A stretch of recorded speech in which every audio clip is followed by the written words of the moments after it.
Semua kelompok sudah join ya? Bisa dengar suara saya? Selamat siang Ibu, sudah bisa didengar tapi 9 orang masih belum join Ibu. Oke, kalian bisa dengar suara saya enggak? Bisa, Ibu. Bisa Ibu? Nah, masalahnya saya nggak bisa dengar kalian pakai headset. Sebentar ya.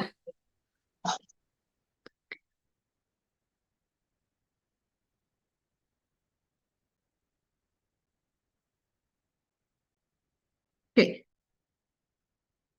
nah, oke, udah jelas sekarang. Nah, kita akan presentasi dari makalah dan tugas yang kalian kumpulkan. Saya sudah cek semuanya. Kemudian saya tadi tawarkan ke kormanya, eh, karena kormanya bertanya tentang nilai untuk ujian UTS-nya ya atau ujiannya. Gimana hasil diskusinya sudah ada?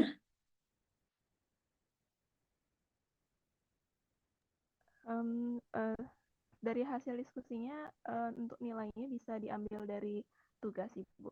Oke ya, karena cuma 2 pertemuan ya. Tapi terserah kalau kalian mau ujian lagi silakan.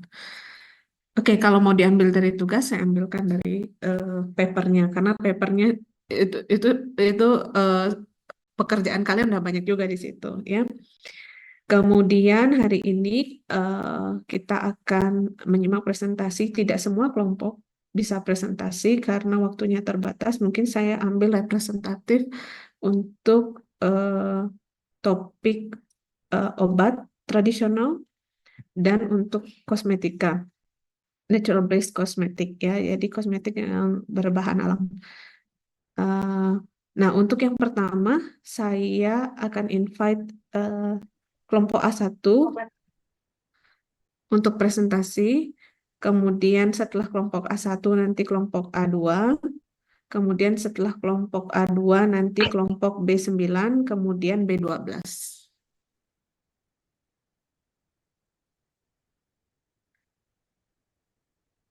Oke, nah kelompok yang lain silahkan nanti mengajukan pertanyaan ke kelompok yang presentasi.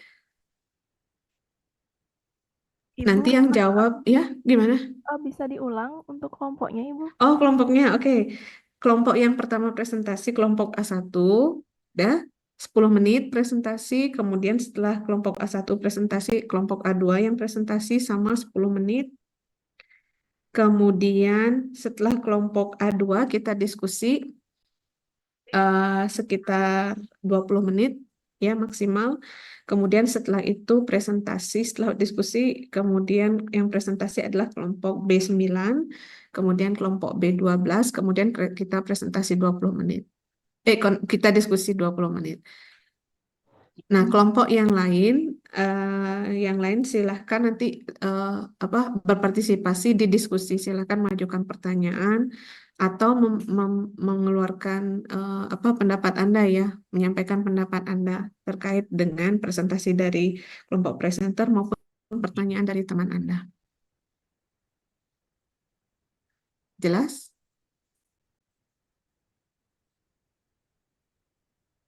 Cukup jelas Ibu. Oke ya. Kalau gitu kita mulai kelompok A1.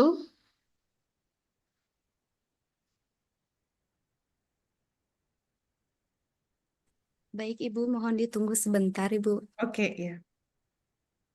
10 menit ya, Dik ya. Setelah itu langsung kelompok A2 siap-siap presentasi.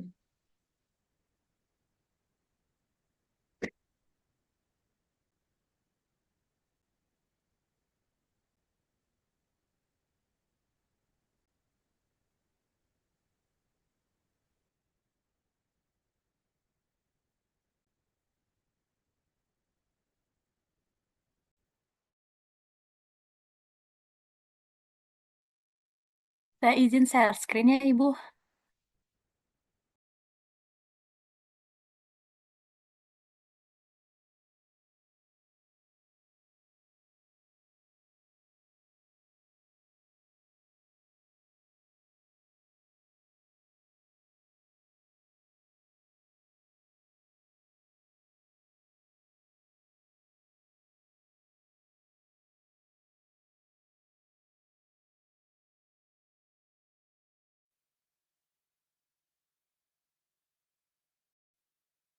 Oke, silakan dimulai.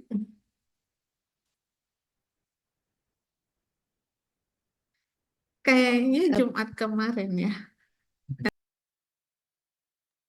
Baik, selamat siang Ibu Ari selaku dosen pengampu mata kuliah Jaminan Mutu Sediaan Farmasi, dan selamat siang teman-teman semuanya.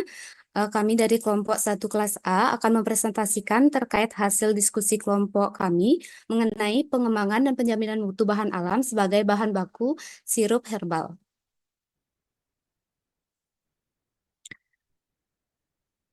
Berikut adalah anggota kelompok kami yang terdiri dari NIM 1 sampai 5.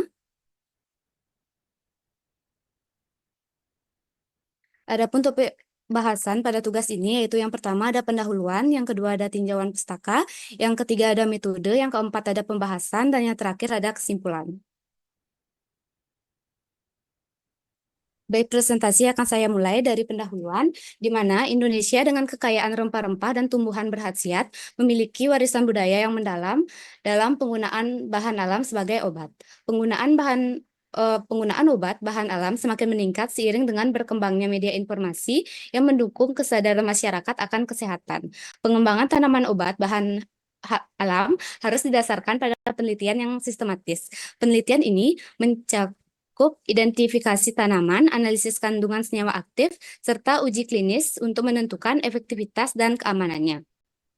Indonesia berkomitmen untuk meningkatkan pemanfaatan obat bahan alam melalui program standarisasi yang terstruktur, di mana standarisasi ini bertujuan untuk memastikan bahwa produk herbal memenuhi standar mutu yang tepat, memberikan keamanan dan efektivitas bagi masyarakat. Adapun rumusan masalah pada tugas ini yaitu yang pertama, bagaimanakah proses penjaminan mutu sediaan sirup ekstrak daun sembung dan jahe. Yang kedua, bagaimanakah hasil standarisasi dan evaluasi sirup ekstrak daun sembung dan jahe.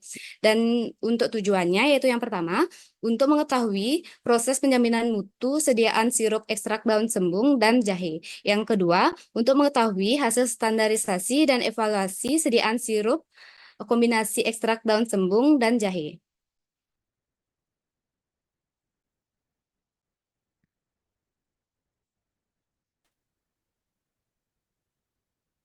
Baik, untuk tinjauan pustaka akan dilanjutkan oleh rekan saya. Baik, selanjutnya adalah tinjauan pustaka dari daun sembung, di mana tanaman ini mengandung senyawa aktif yang memiliki sifat antiinflamasi, membantu meredakan peradangan yang sering terjadi saat seorang mengalami masuk angin, dan juga daun ini diketahui dapat meningkatkan sistem imun sehingga tubuh lebih mampu melawan infeksi atau virus penyebab gejala masuk angin. Selain manfaat tersebut, daun sembung bermanfaat untuk masalah pencernaan yang seringkali menyertai masuk angin, seperti kembung atau nyeri perut. Kemudian dapat dilihat juga, berikut adalah identitas dari Simplicia daun sembung. Next. Selanjutnya adalah jahe. Jahe merah adalah tanaman obat yang kaya senyawa bioaktif seperti jijerol, sogaol, dan singiron yang memberikan sifat antiinflamasi dan antioksidan. Penelitian menunjukkan bahwa jahe merah efektif mengurangi peradangan, melawan radikal bebas, dan memiliki potensi anti kanker. Selain itu, jahe juga membantu kesehatan pencernaan, meredakan mual, dan mendukung detoksifikasi. Dan dalam pengobatan tradisional, jahe sering sekali digunakan sebagai tonik stamina dan mengatasi flu, serta berperan dalam pengelolaan penyakit kronis seperti diabetes dan juga hipertensi. Kemudian dapat dilihat juga identitas Simplicia dari jahe. Next.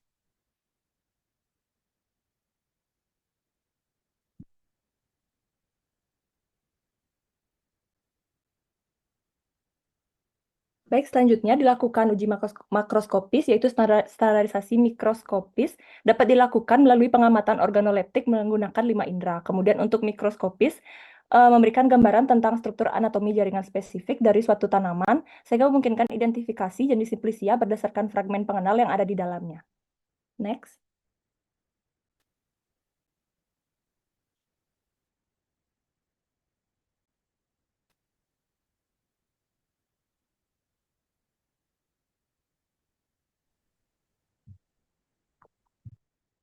Selanjutnya adalah standarisasi fisikal, di mana yang pertama adalah identitas Simplicia atau ekstrak. Uji identitas mencakup sistematika botani, bagian tanaman, nama ekstrak, dan identifikasi senyawa. Tujuannya untuk memastikan keaslian, konsistensi, dan kualitas dari ekstrak. Kemudian ada organoleptik, bertujuan mendeskripsikan ekstrak menggunakan 5 indera. Kemudian kadar sari laut, air, dan etanol. Penentuan ini metode kuantitatif untuk mengukur senyawa yang dapat diekstraksi, memberikan gambaran potensi ekstrak untuk aplikasi terapeutik. Next.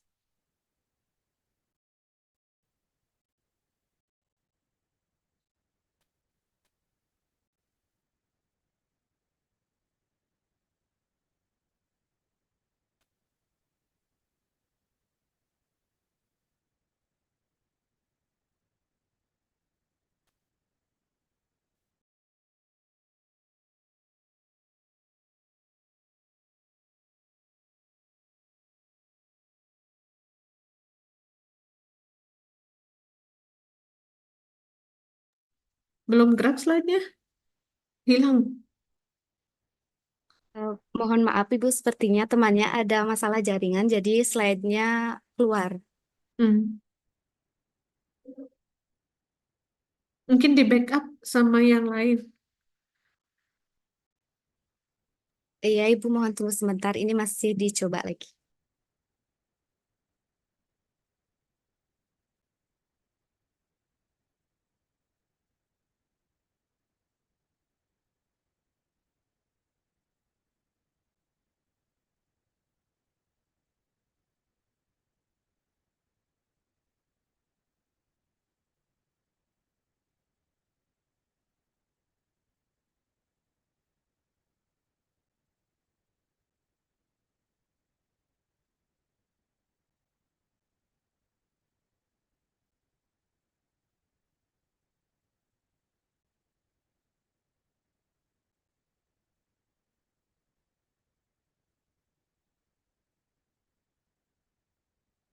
PT deh.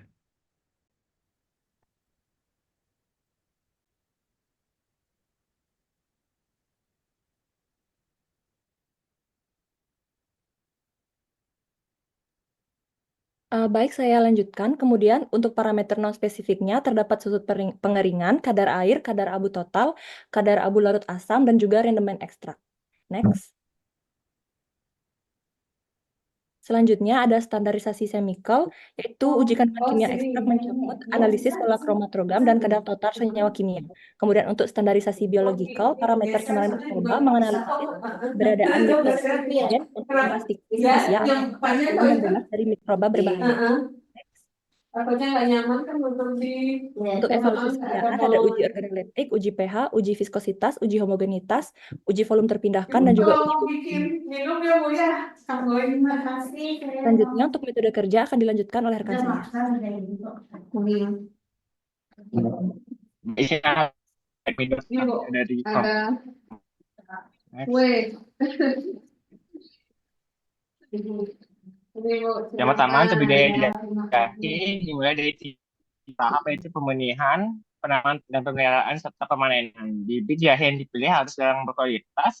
Pembenihan benih dilakukan selama 2 sampai 4 minggu. Untuk penanaman dan pemeliharaan, penanaman dilakukan pada awal musim hujan dan dilakukan pemupukan, penyiraman serta penyiangan sekala. Untuk pemanenan dilakukan ketika semua daun berguguran. Next. Untuk sembung, dilakukan pembenihan itu harus dipilih bibit yang berkualitas. Setelah 1 bulan, pindahkan bibit ke lubang tanam. Untuk penanaman dan pemeliharaan, dilakukan pemupukan dan penyiangan secara berkala. Pemanenan dilakukan dengan cara mengambil daun yang telah tua dan tampak ada hama atau penyakit. Next. Untuk pasca panen, dilakukan beberapa yaitu sortasi basah, cucian, perajangan, pengeringan, lalu sortasi kering, pengemasan, dan penyimpanan. Next. Untuk standarisasi spesifik dari kelompok kami ada allosis, mikroskopis, identifikasi laut air, identifikasi kadar sari laut etanol, screening fitokimia seperti fluorid, alkaloid, saponin, tanin, nol, steroid, atau triterpenol. Untuk kandungan identitas dijahin, sogaol, dan sembung setting. Next. Untuk standarisasi non-spesifik, yang dilakukan itu identifikasi sudut peneringan, kadar air, kadar abu total, serta kadar abu larut asam. Next.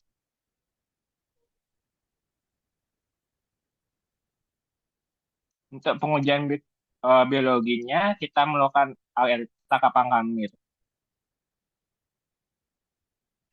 Next. Berikut formulasi sediaan jahe yang kami gunakan. Next. Untuk formulasi sediaan sembung, formulasinya. Next. Untuk evaluasi sediaan, kita ada algetik, serta ada visititas, dan pH.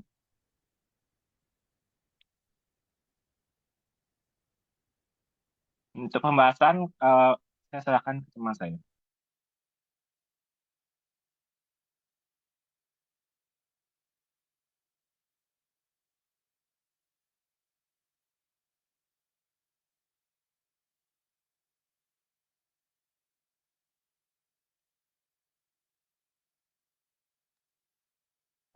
Baik, di sini budidaya jahe diawali dengan pembibitan, kemudian pengolahan media tanam, kemudian penanaman, lalu pemeliharaan, dan kemudian pemanenan.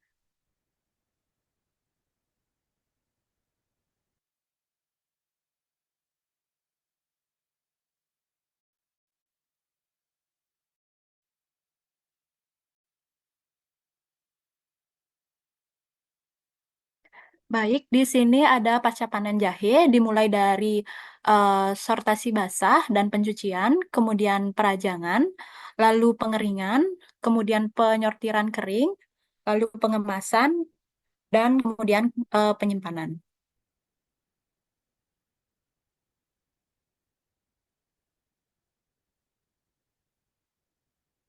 Lalu budidaya sembung diawali dengan pembibitan, penyiapan lahan, penanaman, pemeliharaan, dan pemanenan. Lalu pasca panen sembung diawali dengan sortasi basah, pencucian, pengubahan bentuk, kemudian pengeringan, lalu sortasi kering, kemudian pengemasan dan penyimpanan. Hasil pembuatan simplisia jahe yang diambil, kemudian dicuci dengan air mengalir untuk menghilangkan kotoran, kemudian rimpang jahe dirajang, lalu dikeringkan dengan cara diangin-anginkan, kemudian diserbukan dengan cara di blender dan diayak. Hasil ayakan timbangan dengan ayakan 60 mes. Kemudian untuk hasil pembuatan simplisia daun sembung, dikumpulkan sampel yang akan digunakan, kemudian dilakukan sortasi basah untuk memisahkan kotoran dan benda asing yang ada pada sampel. Kemudian dilakukan pencucian, kemudian dikeringkan, lalu dirajang dengan gunting. Setelah itu dikeringkan sampel sampai benar-benar kering. Kemudian dilakukan sortasi kering untuk memisahkan kotoran atau benda asing. Kemudian simplisia dihaluskan menjadi serbuk simplisia menggunakan blender. Lalu ada hasil pembuatan ekstrak jahe dan daun sembung. Berikut merupakan standarisasi spesifik jahe yang diawali dengan organoleptik, kemudian uji mikroskopik dan makroskopik, dan berikut merupakan fragmen pengenal dari jahe. Lalu standarisasi spesifik jahe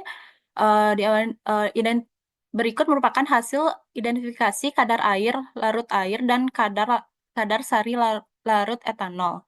Dan berikut merupakan screening fitokimia dari jahe. Lalu berikut merupakan uji organoleptik dari daun sembung dan makroskopis. Lalu ini berikut merupakan fragmen pengenal dari daun sembung.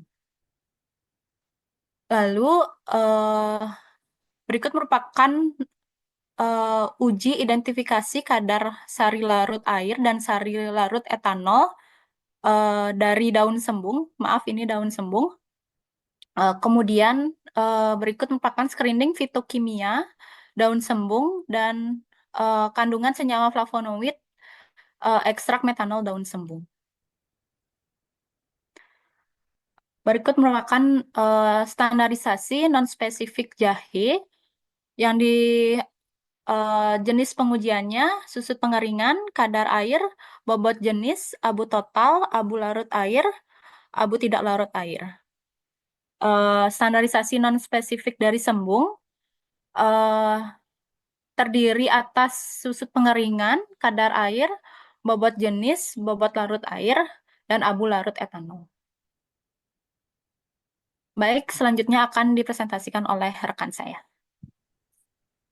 Selanjutnya, standarisasi kimia. Yang pertama, jahe dari LHEP yang dihasilkan adalah 0,18 yang didapatkan dari membagi jarak titik noda ekstrak dengan jarak. Yang kedua, sembung dapat dihasilkan hasil urai senyawa kimia yang bentuk minyak atsiri diidentifikasi dengan menggunakan GCMS. Next.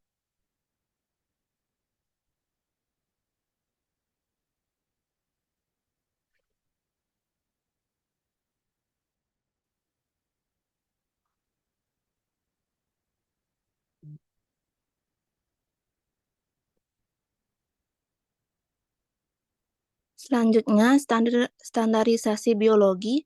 Yang pertama, jahe, pengujian angka lempeng total jahe. Didapatkan hasil uji angka kapang kamer yang diperoleh pada jahe adalah 1 kali 101 koloni per gram.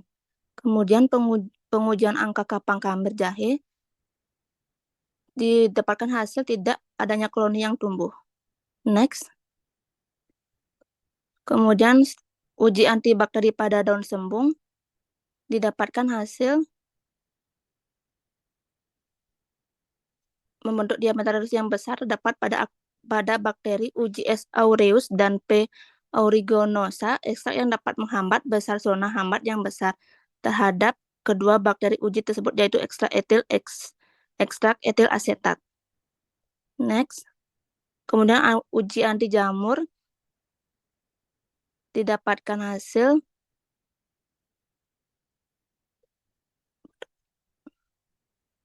aktivitas anti jamur dan dari ekstrak etanol dari daun kaimbu atau Blumea balsamifera diuji menggunakan cairan dan metode pengujian padat untuk menentukan konsentrasi penghambat minimum dan didapatkan hasil bahwa ekstrak etanol dari daun Blumea dapat menghambat pertumbuhan C. albicans selama masa inkubasi. Next. Kemudian pengujian stabilitas fisik suspensi jahe. Pada tabel dijelaskan dan dapat hasil pengamatan suspensi pertama dilakukan pada saat waktu awal dan dilanjutkan pada minggu ke-1 hingga minggu ke-4 dengan siklus 7 hari. Kemudian pada gambar nilai pH suspensi poliherbal yang teramati selama penyimpanan 4 minggu pada suhu 4 Celcius dan 45 derajat Celcius dihasilkan tidak mengalami perubahan bau, warna, dan rasa selama penyimpanan. Kemudian pada nilai viskositas tidak ada interaksi waktu simpan dengan suhu simpan terhadap viskositas sediaan. Next.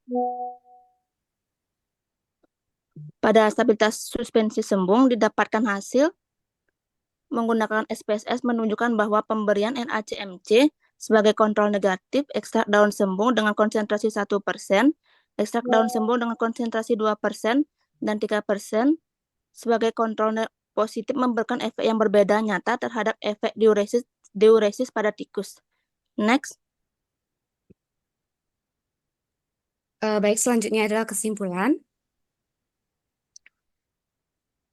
Jadi, proses penjaminan mutu sirup herbal kombinasi ekstrak daun sembung dan jahe melibatkan beberapa tahapan penting, dimulai dari standarisasi agrikultur yang mencakup budidaya dan panen, dilanjutkan dengan proses pasca panen untuk mendapatkan bahan awal berupa simplisia atau ekstrak. Selanjutnya, dilakukan standarisasi bahan awal tersebut secara botani, kimia, fisika, dan biologi.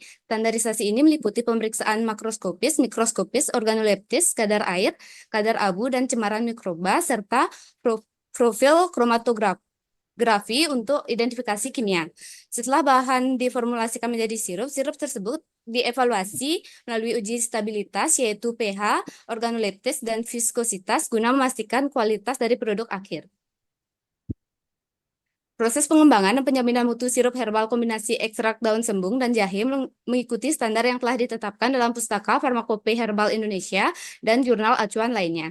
Standarisasi dilakukan secara botani, fisika, kimia, dan biologi untuk memastikan bahan simplicia dan ekstrak memenuhi kriteria. Evaluasi produk akhir menunjukkan kesesuaian dengan standar, memperkuat kualitas dan keandalan produk. Pengembangan sirup herbal ini melibatkan tahapan pemilihan bahan baku yang berkualitas, standarisasi bahan, dan pengujian laboratorium untuk memastikan keamanan dan efektivitasnya sehingga menghasilkan produk yang aman dan berkualitas sesuai dengan harapan konsumen. Baik, sekian presentasi yang dapat kami sampaikan dari kelompok kami. Untuk waktu, saya kembalikan ke Bu Ari. Terima kasih. Oke, kita lanjut ke A2, kelompok A1. Kalian manajemen waktunya tidak bagus ya. Tolong belajar lagi presentasi, perhatikan waktu presentasi, kemudian presentasi dengan lancar. Ini kan kalian kuliah dah tingkat profesi. Oke, next kelompok A2. Baik, Ibu.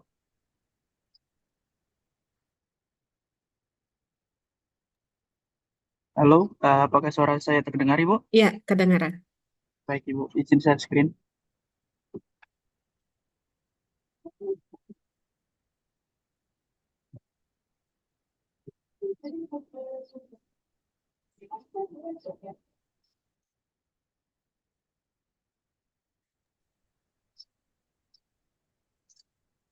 Baik, selamat siang Ibu Ari beserta teman-teman. Di sini kami dari kelompok 2 akan mempresentasikan hasil diskusi kami berkaitan dengan jaminan mutu sediaan farmasi, pengembangan, dan penjaminan mutu bahan alam sebagai bahan baku, yaitu kapsul Tensigard.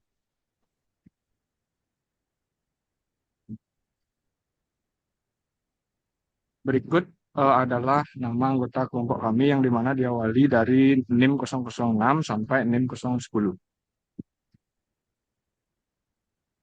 Next. Adapun pokok bahasan dari presentasi kali ini yang pertama adalah pendahuluan, kemudian tinjauan pustaka, metode, pembahasan, dan kesimpulan. Yang pertama, pendahuluan. Pengembangan obat dan jamu, obat herbal terstandar, dan fitofarmaka terus dilakukan, yang dimana memberikan efek yang aman, efektif, dan ramah lingkungan jika dilihat dari cara produksinya. Dalam pengembangannya, ketersediaan bahan baku menjadi salah satu hal yang penting untuk menghasilkan produk yang berkhasiat dan memiliki mutu terjamin.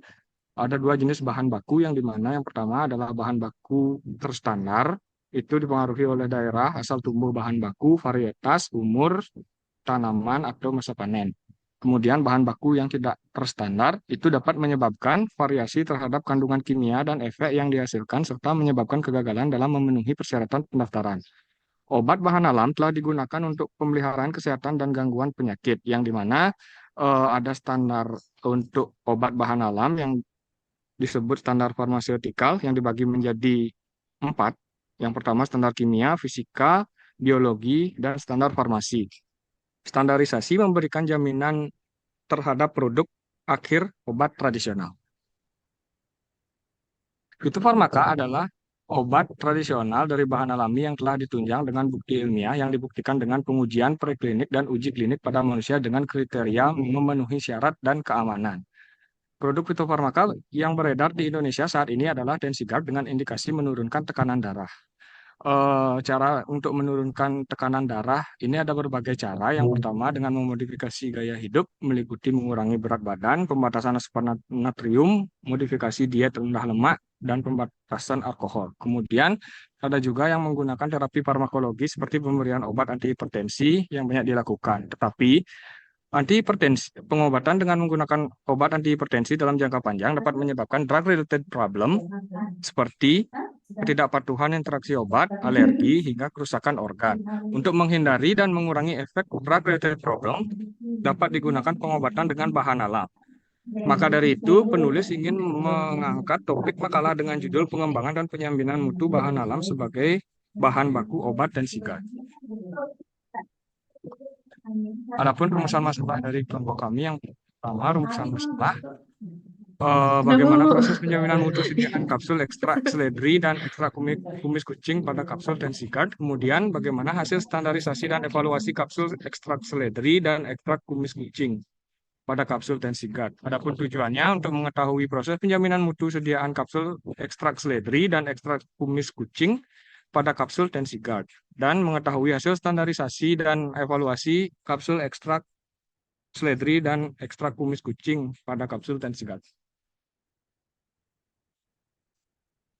Yang kedua, tinjauan pustaka. Yang pertama ada deskripsi tanaman, di mana tanaman seledri merupakan tanaman tahunan yang memiliki sistem taksonomi atau pengklasifikasian tumbuhan. Tanaman seledri berasal dari daerah subtropik Eropa dan Asia.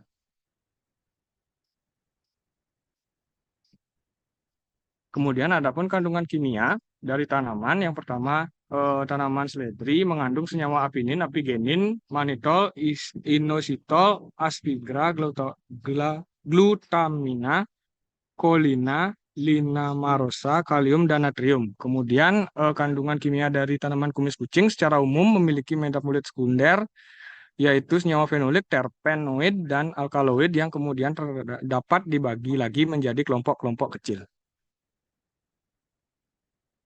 Adapun manfaat farmakologi tanaman seledri itu berperan dalam penurunan tekanan darah, yang dimana senyawa yang berperan tersebut adalah apigenin yang berfungsi sebagai beta blocker yang dapat memperlambat detak jantung hingga menurunkan kekuatan kontraksi jantung. Kemudian yang kedua ada tanaman kumis kucing, manfaat farmakologinya memiliki aktivitas seperti antioksidan, antibakteri, hepatoprotektif, antiinflamasi, sitotoksik, antihipertensi, dan vasodilatasi. Kemudian untuk standarisasi itu ada standarisasi fisika seperti susut pengeringan, kadar air, dan kadar abu.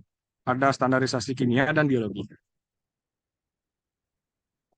Untuk standarisasi fisika yang dimana pertama susut pengeringan bertujuan untuk memberikan rentang, kemudian kadar air untuk memberikan batasan minimal, dan kadar abu untuk pengukuran abu untuk menggambaran kandungan mineral. Untuk standarisasi kimia, itu dapat menggunakan metode spektrofotometri, titrimetri, volumetri, dan gravimetri. Standar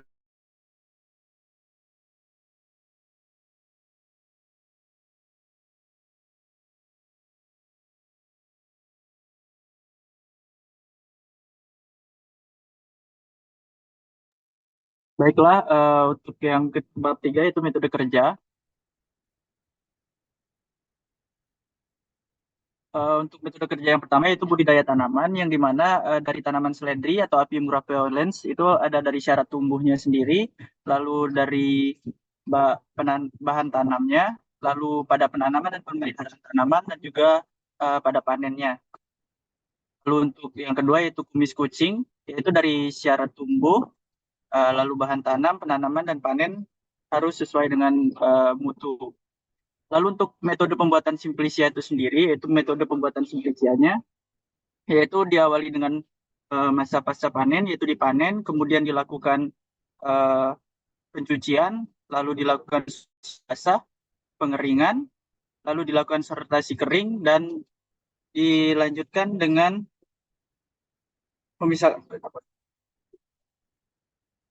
sortasi kering, perajangan, hingga didapatkan serbuk simplisia.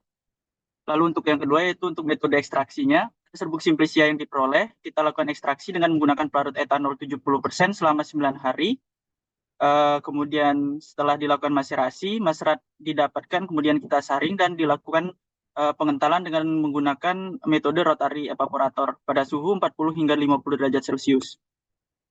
Lalu pada standarisasi spesifiknya dapat dilakukan standarisasi spesifik dengan organoleptik, mikroskopik, lalu identifikasi dari kadar sari larut airnya sendiri, kemudian kita lakukan identifikasi dari kadar sari larut etanolnya, lalu pada kandungan senyawa identitas standarisasi spesifiknya, lalu dari kandungan senyawa identitas yang meliputi dengan pengujian KLT pada ekstrak herba seledri, dan juga pada pengujian KLT pada praksi daun kumis kucing itu sendiri. Lalu pada standarisasi non-spesifiknya sendiri, kita lakukan uji susut pengeringan, dan juga kita lakukan uji kadar air, kemudian identifikasi dari kadar abu totalnya, lalu kadar abu yang tidak larut dalam asam, kemudian formulasi untuk persediaan Tensigard itu sendiri, yaitu komposisi formula kapsul Tensigard, ada ekstrak herba seledri, lalu di sini ekstrak daun kumis kucing, kita juga menggunakan tak, MG Stearat, Vivapur 101, dan aerosil.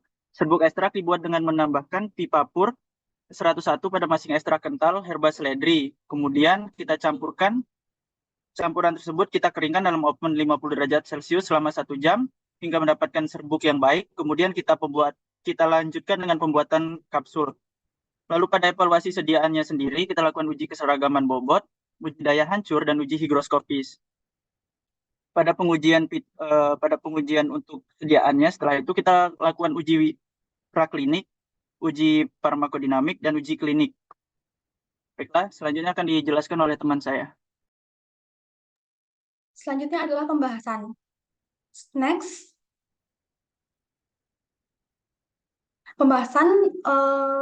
Berikut adalah pembahasan mengenai kumis kucing adalah merupakan program utama yang disiapkan oleh sanitifikasi jamu oleh Kementerian Kesehatan. Kemudian adapun kandungan kumis kucing yang dapat sebagai pengobatan hipertensi. Selanjutnya adalah untuk kandungan apigenin pada seledri yang dapat berguna sebagai untuk membuat tekanan darah menurun. Next. Berikut adalah hasil pembuatan simplisia.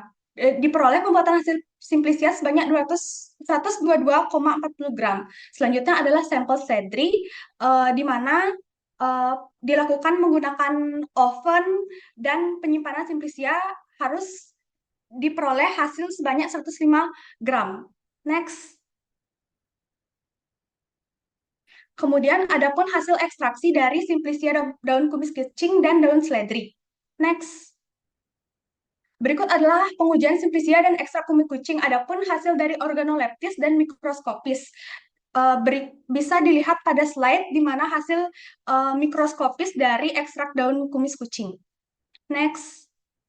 Berikut adalah pengujian-pengujian yaitu kadar sari larut dan kadar sari larut etanol. Kemudian adalah susut pengeringan dan identifikasi kadar abu total dan kadar abu tidak larut asam. Hasil pengujian bisa dilihat pada slide. Selanjutnya adalah pengujian KLT, di mana diperoleh perbandingan fraksi etil asetat dan N-heksan yang terbaik dari pengujian yang telah dilakukan. Kemudian, adapun hasil dari uji KLT yang dimana adanya kemiripan profil spektrum isolat dan standar sinestesin untuk daun kumis kucing. Selanjutnya adalah kadar air, di mana diperoleh hasil kadar air sebagai berikut yang sudah memenuhi standar. Next. Kemudian adalah hasil pengujian untuk ekstrak seledri. Diperoleh hasil organoleptis dan mikroskopis seperti pada slide. Next. Selanjutnya akan dilanjutkan oleh teman.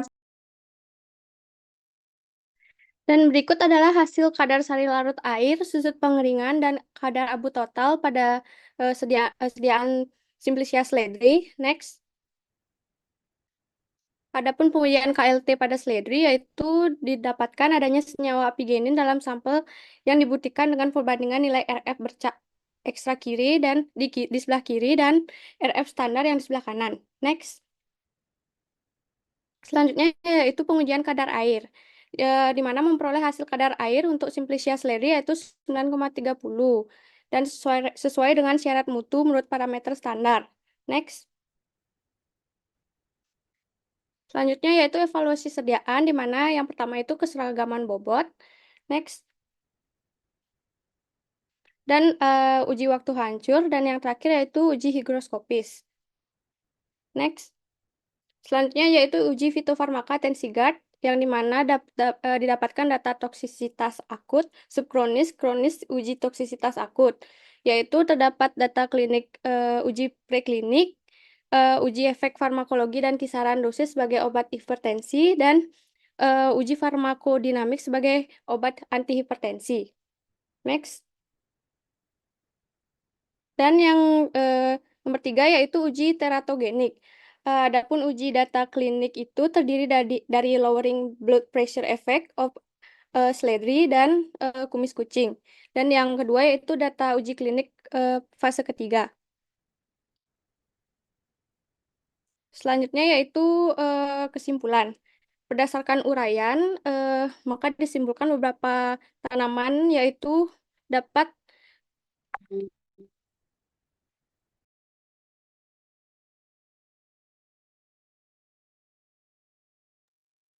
Jadi dapat disimpulkan bahwa bahan sediaan ekstrak maupun simplisia telah memenuhi kriteria dan sediaan kapsul yang diformulasikan telah memenuhi syarat yang telah ditetapkan. Next. Sekian presentasi dari kelompok kami. Terima kasih. Mohon maaf jika ada kesalahan kata yang diucapkan. Terima kasih. Oke, silakan kelompok peserta yang lain, silakan kalau mau ada pertanyaan, tuliskan di kolom chat ya. Karena waktunya mungkin tidak cukup kalau kalian open mic. Pertanyaannya tolong to the point, tidak usah bertele-tele, langsung to the point kalian mau tanya apa, oke? Kemudian sambil menunggu pertanyaan dari mahasiswa yang lain, kelompok non-presenter, saya ingin komentari presentasi Anda yang pertama dari PowerPoint-nya, tolong perhatikan penulisan ini kan kalian sudah di tingkat profesi ya. Jadi tampilan PowerPoint, presentasi, kemudian cara kalian presentasi, tolong tunjukkan profesionalitas kalian ya. Pertama membuat PPT. Kalian kan udah belajar di botani atau di farmakognosi di mata kuliah S1 ya. Kalau nama spesies misalnya itu harus italik. Tolong itu diperhatikan dan konsisten. Itu nama genusnya pertama huruf besar gitu kan. Kemudian di nama spesiesnya semua huruf kecil gitu. Kemudian perhatikan juga penulisan misalnya di metode.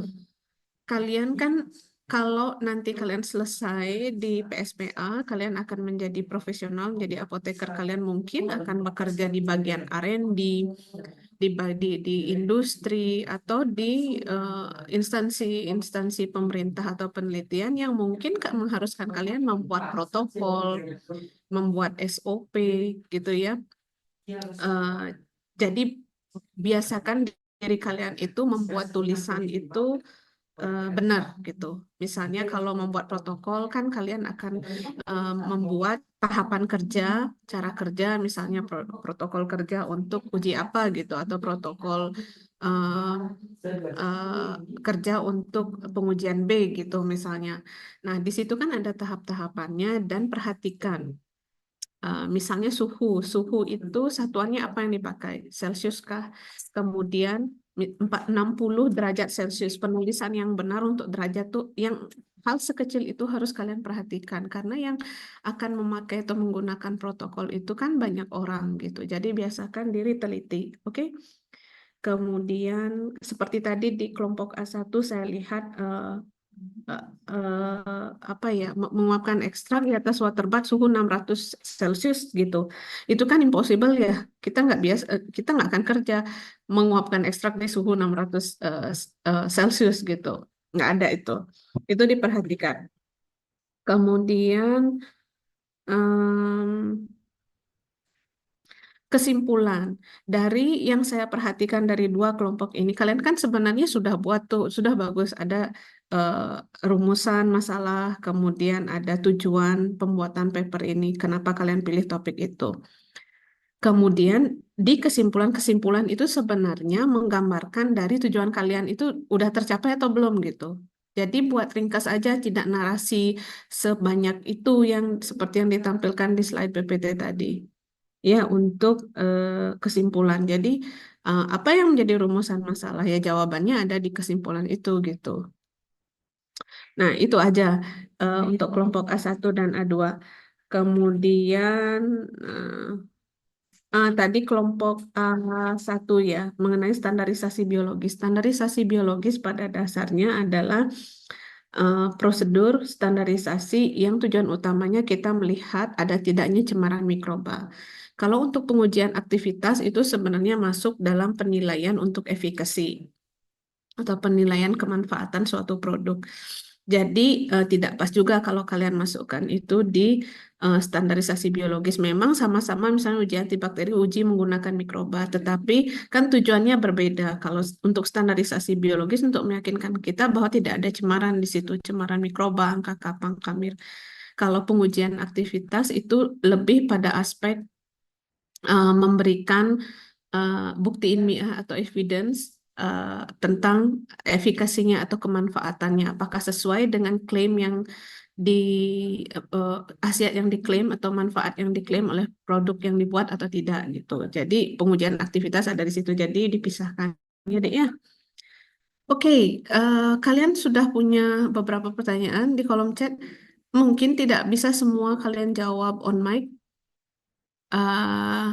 Silahkan mulai dari kelompok A1 atau kelompok A2 silahkan langsung menjawab pertanyaannya. Kalian punya waktu sekitar 10 menit untuk jawab semua pertanyaan ini. Jika tidak cukup waktunya, nanti kalian bisa buat dalam bentuk notulen. Oke, silahkan.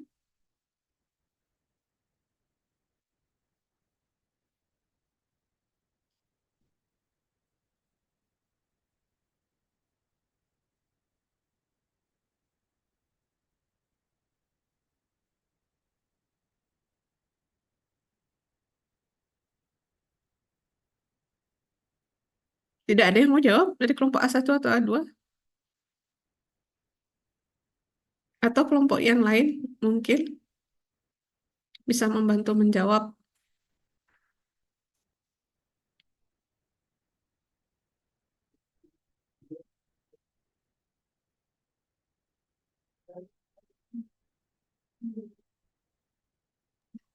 Baik, Ibu, mohon ditunggu sebentar untuk jawaban dari pertanyaan kelompok 2A.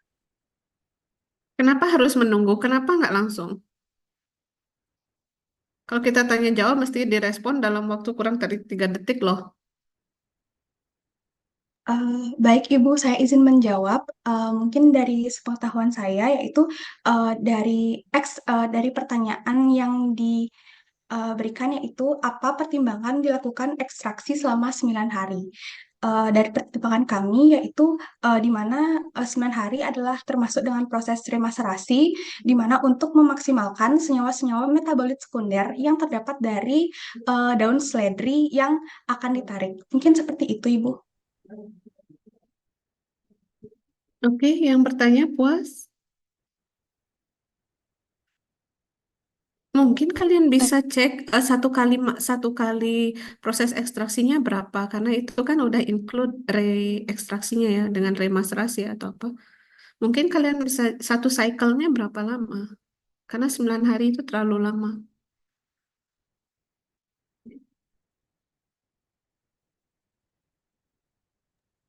Baik, terima kasih atas jawabannya dari kelompok A2. Sepaham saya, sama saya melakukan ekstraksi satu itu, ekstraksi itu dilakukan selama 3 kali 24 jam seperti itu. Jadi saya tumben sekali untuk mendengar ekstraksi selama 9 hari. Terima kasih. Izin, saya Denny, Oke. perwakilan dari kelompok A2. Berdasarkan penelitian yang telah saya lakukan selama S1, itu ada ekstraksi yang dapat dilakukan. Tujuan dari ekstraksi itu adalah maserasi adalah untuk mengambil zat dari si Simplicia. Nah, untuk memaksimalkan hal tersebut mungkin dapat dilakukan sampai penarikan semua zat yang didapati, zat dari Simplicia tersebut sampai hilang. Nah, atau sampai warna dari Simplicia itu tertarik semua. Mungkin seperti itu pertimbangan dari kelompok kami untuk ekstraksi selama 9 hari. Jadi 9 hari itu udah terhitung remasterasi, bukan sekali ekstraksi. Seperti itu mungkin. Oke, ya, satu cycle-nya berapa lama? Paham kan maksud saya? Satu siklusnya itu berapa lama? Oke, kalian pakai metode Mas-Rasi. Mungkin arah pertanyaan teman Anda, siapa tadi yang bertanya, seperti itu ya, NIM 82 kalau nggak salah. Eh, itu waktu totalnya. Nah, satu kali siklus ekstraksinya tuh berapa lama?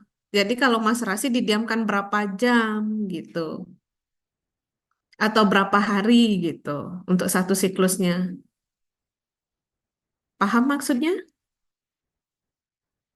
Baik Ibu, saya Kade izin menjawab. Untuk Mhm. satu siklus untuk pada masa rasinya itu kami pertimbangan yaitu 3 kali 24 jam untuk satu kali siklus masa rasi. Kemudian karena kami melakukan remaserasinya hingga 3 kali dengan Mhm. pertimbangan ingin mengambil senyawa agar semua senyawa yang di dalam simplisia tersebut tertarik dengan maksimal. Makanya kami dari 3 kali 24 jam dilakukan remaserasi sampai 3 kali, makanya totalnya hingga 9 hari Ibu. Mungkin seperti itu. Mhm. Oke, berarti satu kali siklusnya itu adalah 3 hari, tiga Iya kali Ibu. 24 jam. Oke, pelarut yang kalian pakai apa? Untuk pelarut yang kami gunakan itu sendiri etanol 70 70% Ibu. Mhm. Oke, oke, ya. Silakan nanti kalau ada yang mau lanjut tanya untuk hal ini, iya. Itu penjelasan dari teman Anda. Kenapa 9 hari itu totalnya? Oke, mungkin pertanyaan yang lain silakan dijawab. Tadi yang jawab ini kelompok A1. Mungkin A2 dulu deh. Ada saya lihat pertanyaan untuk kelompok A2. Maaf Ibu, itu tadi kami A2 Ibu. Oh, A2. Oke, sorry, sorry. Iya, Ya yang baik. pertanyaan untuk kelompok A1 dulu. Silakan mungkin kelompok A1 mau komentar atau teman yang lain mau ikut eh, memberikan pendapat, silakan. Sama siang, Ibu. Saya wakil dari kelompok A1 ini jawab pertanyaan dari em, Pak Gusti Agung istri Pramia terkait Mhm. cemaran berat dan aflatoksin. Mhm. Eh, Memang benar jika di sediaan orang memang harus menyantumkan terkait cemaran berat dan aflatoksin karena memang akan di obat tersebut akan masuk ke dalam tubuh. Mohon maaf sebelumnya kalau kelompok kami tidak memasukkan kedua uji cemaran tersebut. Untuk uji cemaran batas ambang dari cemaran berat yang saya dapatkan itu untuk timbal berada di 10 ppm paling batas atasnya, sedangkan untuk merkuri sekitar 0,1 sampai 1 ppm. Terus untuk arsen itu sekitar 3 ppm dan kadmium itu 1 ppm. Untuk batas aflatoksin sendiri saya masih belum nemu, tapi kemungkinan di beberapa yang saya tahu sekitar 2 ppm gitu. Kalau tidak Ya, aflatoksin itu harus negatif ya sebenarnya ya. Karena itu kan berbahaya tuh aflatoksin.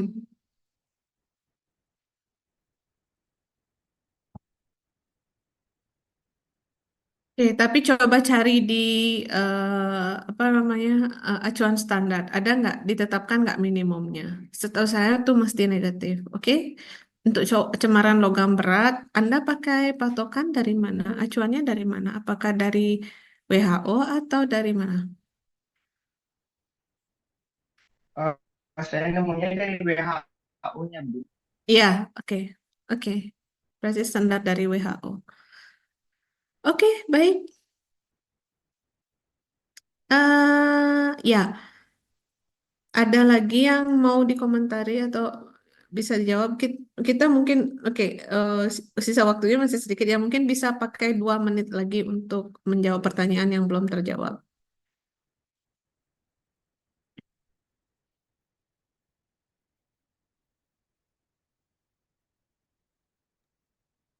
Mohon izin Ibu. Ya? Ibu, saya bukan dari kelompok presentasi, tapi apakah Mm-mm. boleh saya berpendapat, Boleh, Bu? boleh, boleh, boleh Baik. banget. Ini ada pertanyaan di kolom chat dari Nias kepada kelompok A1. Eh, terkait pengujian kadar air yang digunakan untuk rimpang jahe di sini kan metode gravimetri ya yang dipaparkan oleh kelompok A1.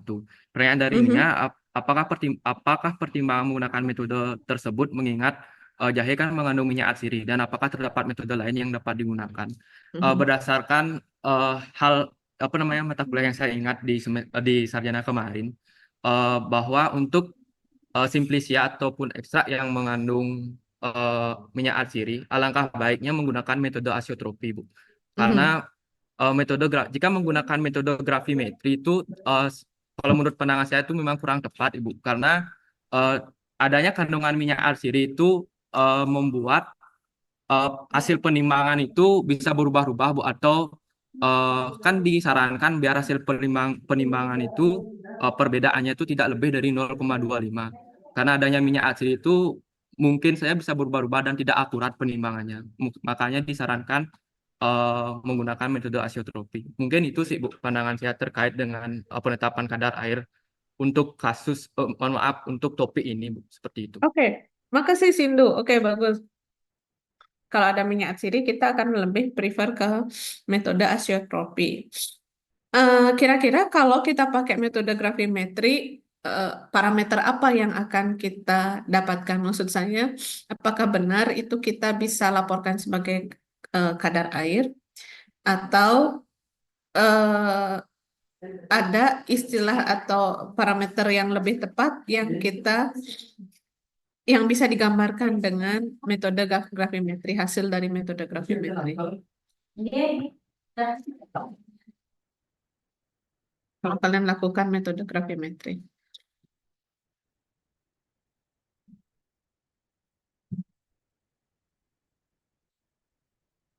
Hasilnya berarti kan susut pengeringan aja kan? Karena definisi susut pengeringan apa?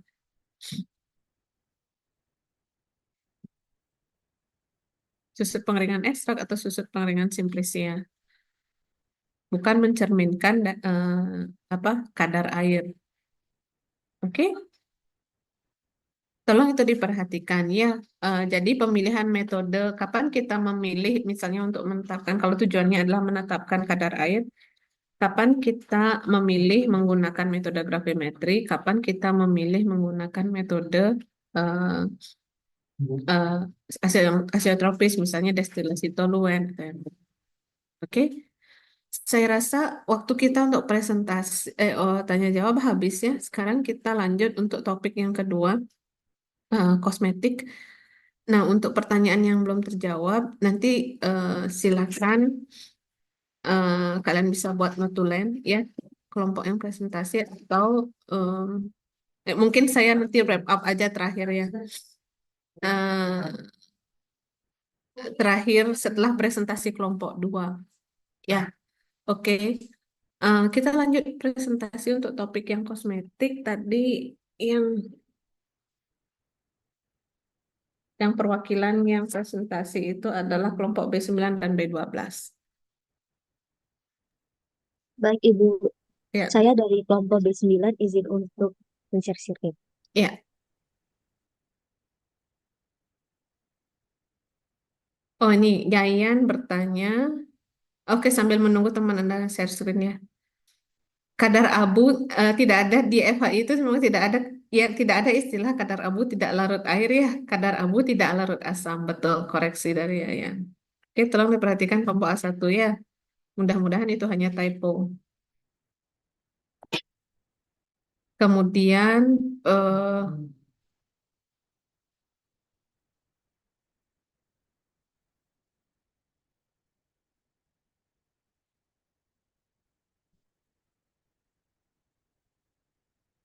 oke, bisa dipahami ya kelompok A1 ya.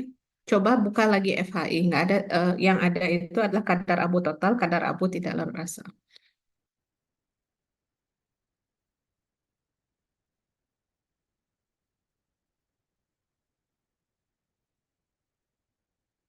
Oke, yang lain nanti kita diskusikan lagi saat wrap up terakhir. Silakan kelompok 9B. Setelah itu kelompok 12B. Baik, terima kasih Ibu atas kesempatannya. Kami dari kelompok 9B akan mempresentasikan mengenai makalah kami yang berjudul pengembangan dan penjaminan mutu bahan alam sebagai bahan baku gel facial wash untuk mencerahkan kulit wajah. Adapun anggota kelompok kami dari NIM 101 hingga 104. Untuk latar belakang, saat ini tren back to nature semakin meningkat. Hal ini kemudian menyebabkan permintaan akan produk kecantikan berbahan alami itu meningkat, sehingga banyak sekali kebutuhan dari masyarakat untuk produk ini. Kemudian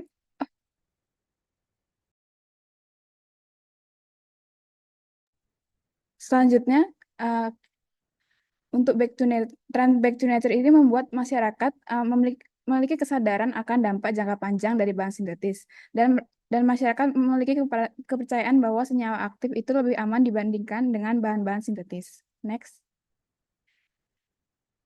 Adapun data yang saya dapatkan untuk untuk pasar market dari herbal beauty products seperti yang dilihat pada slide, terdapat pertumbuhan yang meningkat pada tahun 2020 dan 2027. Jadi di sini diprediksi akan meningkat sebesar 5,2%.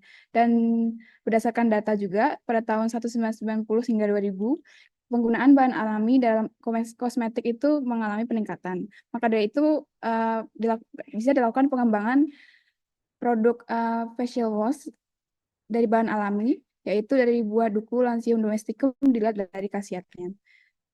Buah duku itu sendiri atau yang dikenal dengan buah langsat atau dikenal pula dengan nama Latin Lancium domesticum memiliki sejumlah khasiat sebagai pencerah kulit, di mana dalam penggunaan tradisional itu sendiri para perempuan suku Dayak itu menggunakan buah duku sebagai bedak untuk melindungi kulit dari paparan sinar matahari. Dan berdasarkan studi yang telah dilakukan pula, didapatkan bahwa terdapat sejumlah manfaat dari buah duku itu sendiri, yaitu depigmentasi kulit, pelembab kulit, dan pencerah kulit. Pada makalah ini akan difokuskan pada pencerah kulit, di mana senyawa yang berkontribusi dalam pencerah kulit ini adalah fenolik, polifenolik, flavonoid, dan kandungan antioksidan yang tinggi. Pada makalah ini akan kami kembangkan facial wash yang berbahan alami dari buah duku karena dilihat dari khasiatnya yang memiliki khasiat sebagai pencerah alami, dan ini juga bisa digunakan sebagai alternatif untuk menghindari potensi kerusakan kulit dan iritasi yang bisa disebabkan dari facial wash berbahan sintetis. Kemudian dengan melakukan pemanfaatan ekstrak buah duku ini pada sediaan gel facial wash, tentunya kita memerlukan adanya standarisasi dan penjaminan mutu, di mana untuk mendapatkan mutu yang baik, kita harus melakukan produksi sesuai dengan standar cara pembuatan kosmetik yang baik atau CPKB. Ada perumusan masalah yang kami rumuskan pada makalah ini adalah bagaimana pengembangan ekstrak buah duku yang memiliki khasiat untuk mencerahkan kulit sebagai sediaan gel facial wash. Dan yang kedua adalah bagaimana supaya mutu produk dapat terjamin sesuai dengan standar keamanan dan efektivitas. Next. Untuk selanjutnya akan dilanjutkan oleh teman saya untuk menjelaskan mengenai tinjauan pustaka. Terima kasih. Baik, pada tinjauan pustaka yang pertama adalah Lancium domesticum. Tanaman ini merupakan tanaman endemik di Indonesia serta merupakan tanaman buah tropis yang dapat dengan mudah ditemukan dan didistribusikan salah satunya di Indonesia. Buahnya tumbuh dalam kelompok, berukuran kecil dan bulat dengan diameter sekitar 3-5 cm, memiliki kulit kasar berwarna kuning yang tipis atau tebal. Berikut merupakan klasifikasi dari Lancium domesticum atau buah langsat atau langsat. Buah langsat ini dibagi menjadi dua varietas, yaitu buah duku dan buah kokosan atau pisitan. Lancium domesticum ini memiliki kandungan antioksidan dan antitirosinase yang berfungsi sebagai pencerah wajah yang aman bagi tubuh. Selanjutnya adalah inhibitor tirosinase pada Lancium domesticum sebagai pencerah wajah, yakni ditemukan bahwa pada buah langsat memiliki kandungan antioksidan yang mampu menghambat aktivitas tirosinase pada proses melanogenesis. Yang pengujiannya dapat menggunakan Maxameter MX16 untuk mendapatkan hasil yang didapatkan hasil signifikan bahwa ekstrak Lansium domesticum dapat secara signifikan meningkatkan kelembapan kulit dan menurunkan indeks melanin. Selanjutnya adalah bentuk sediaan facial wash gel.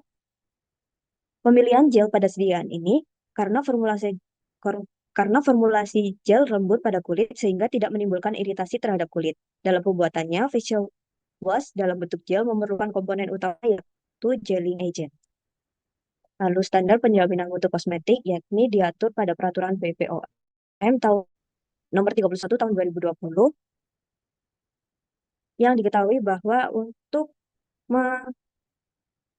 menepati persyaratan yang ada harus dilakukan pengawasan mutu yang dapat dilakukan tahapannya sebagai berikut. Selanjutnya adalah metode kerja.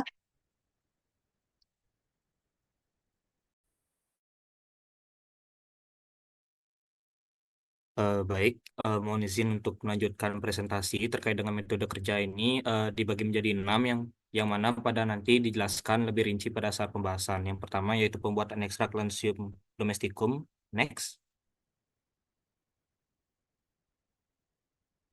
Kemudian metode kerja yang kedua yaitu standarisasi spesifik yang melingkupi identitas ekstrak, organoleptik ekstrak, kadar salinitas air, kemudian kadar salinitas etanol. Next.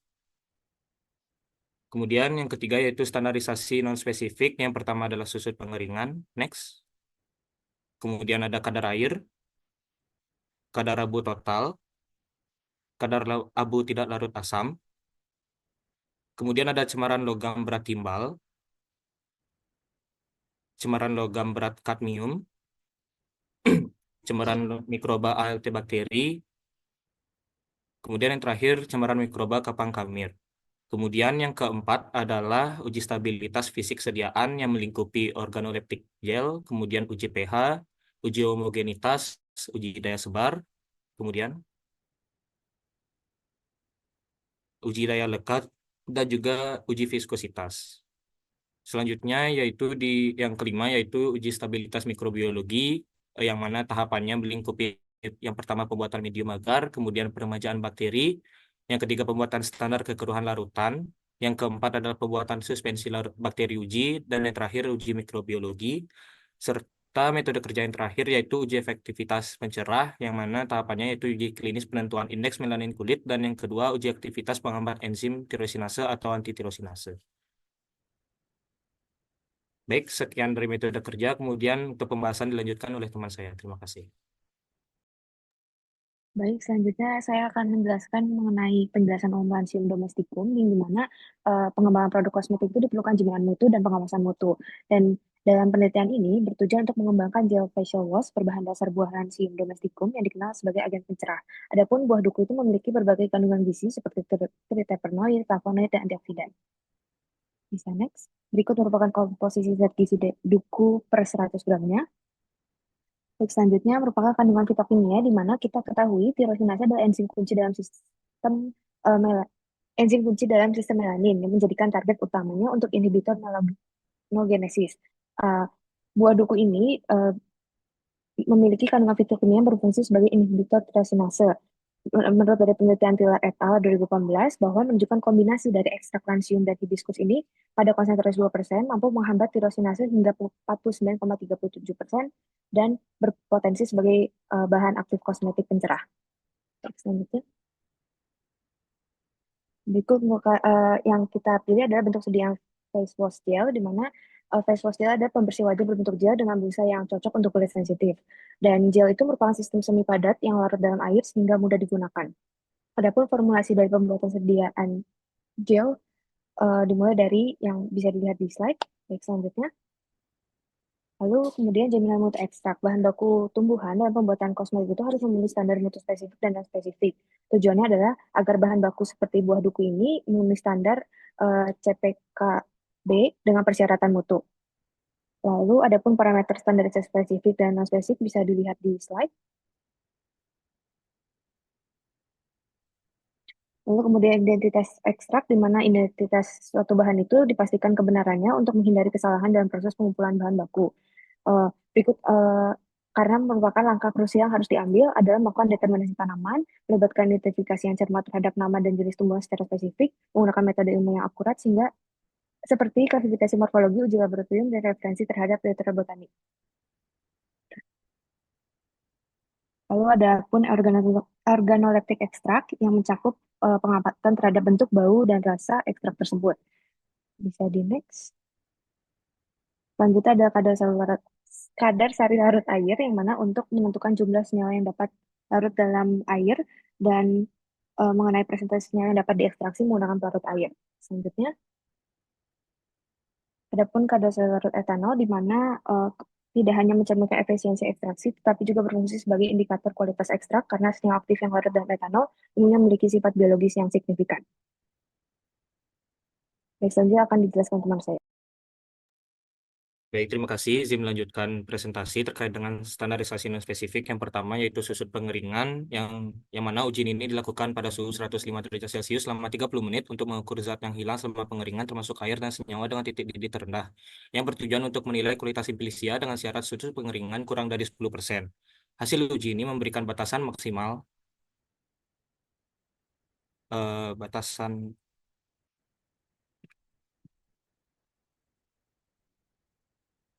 maksimal senyawa yang hilang selama proses pengeringan.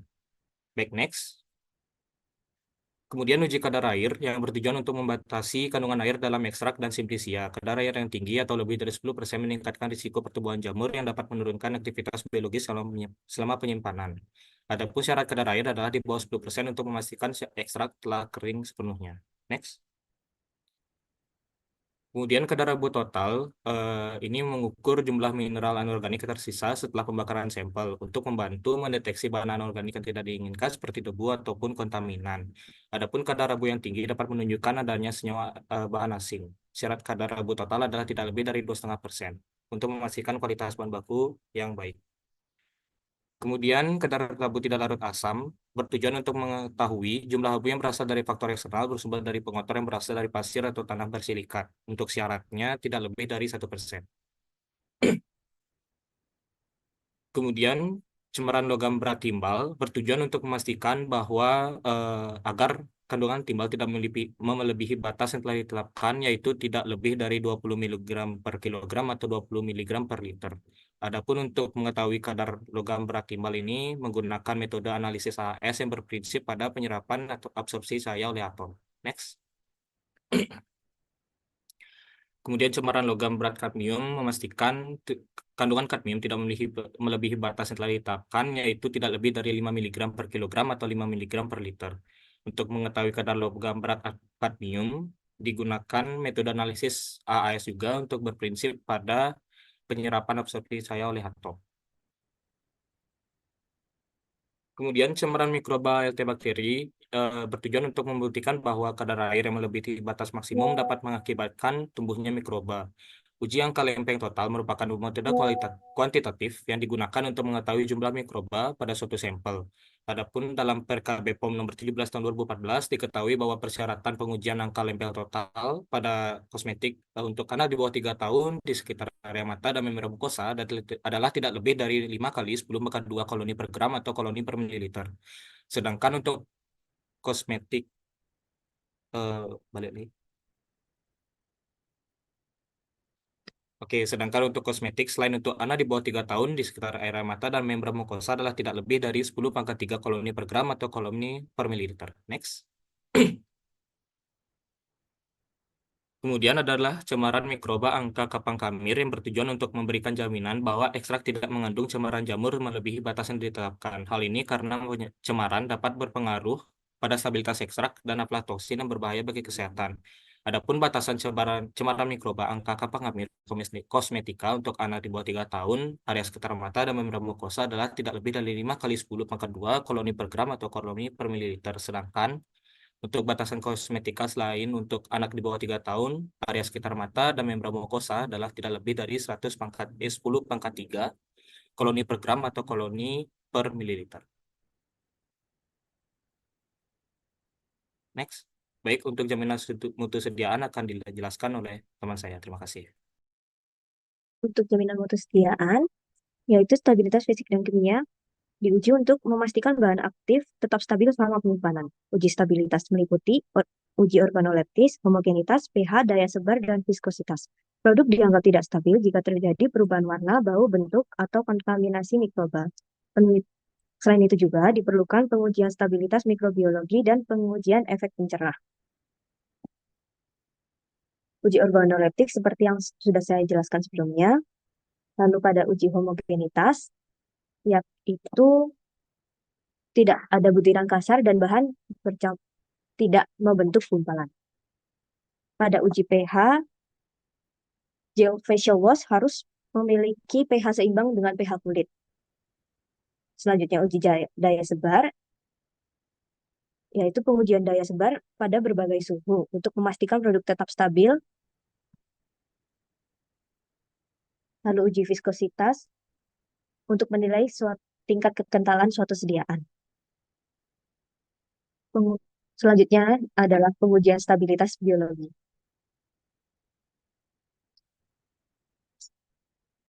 Baik, untuk pengujian stabilitas mikrobiologi ini dilakukan untuk gel facial wash menurut penelitian dari BSDKK dilakukan terhadap bakteri Staphylococcus.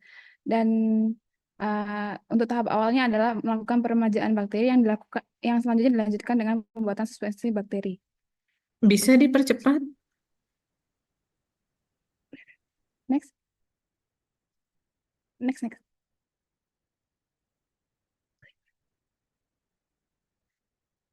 Baik, untuk kesimpulan yang kami dapatkan, yang pertama adalah pengembangan gel facial wash berbasis ekstrak buah duku sebagai kosmetik herbal berdasarkan pada khasiatnya sebagai agen pencerah kulit. Dan yang kedua adalah penjaminan mutu ekstrak buah duku Lancium domesticum sebagai bahan baku gel facial wash harus memenuhi standar mutu baik dari parameter spesifik maupun non-spesifik yang sesuai dengan persyaratan CPKB. Mungkin itu sekian dari kelompok kami. Ini merupakan daftar pustaka yang kami gunakan. Sekian dari kelompok kami, terima kasih. Oke, kita lanjut ke B12 ya.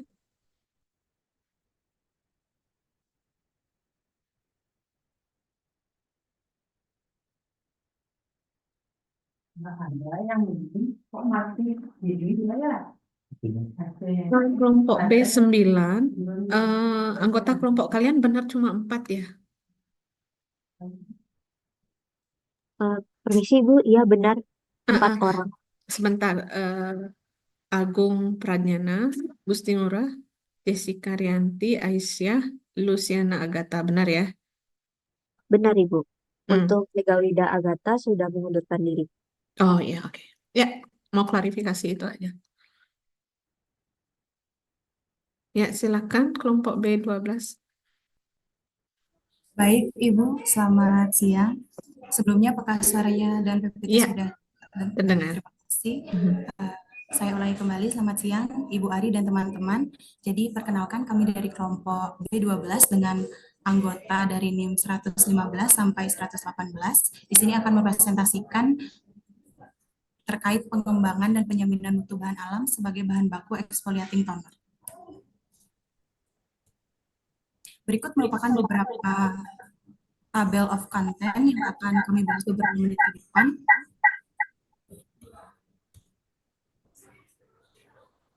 Bergema suaranya.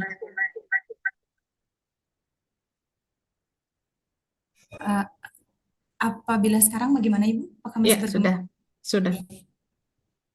Baik, mohon maaf sebelumnya saya lanjutkan. Untuk selanjutnya akan dijelaskan oleh rekan saya. Dipersilakan. Baik, saya izin melanjutkan presentasi yang mana pendahuluannya di sini bahwa dalam pengembangan obat bahan alam ketersediaan bahan baku terstandar itu menjadi salah satu hal yang sangat penting untuk diperhatikan. Nah, sesuai dengan peraturan Badan POM nomor 32 tahun 2019 tentang persyaratan keamanan dan mutu obat tradisional, itu dikatakan bahwa untuk menjamin keamanan dan mutu obat tradisional, pelaku usaha itu wajib memenuhi persyaratan keamanan dan mutu untuk bahan baku dan produk jadi. Yang mana penjaminan mutu bahan baku obat tradisional itu dilakukan bertujuan untuk memastikan bahwa bahan baku tidak mengandung bahan berbahaya atau kontaminasi yang dapat membahayakan kesehatan, menjamin bahwa menjamin bahwa bahan baku memiliki khasiat yang sesuai dengan klaim yang dihasilkan sehingga dapat memberikan manfaat bagi pengguna, memastikan kualitas bahan baku tetap stabil sehingga produk akhir memiliki mutu yang sama. Yang mana produk yang kami bahas saat ini itu yaitu Bumi Resurface Smile Exfoliating Toner, yang mana ini merupakan salah satu produk bahan alam kosmetika yang teregistrasi BPOM, yang mana produk ini itu menggunakan kombinasi beberapa bahan alam yang memiliki manfaat untuk menangani masalah kulit berjerawat dan berminyak.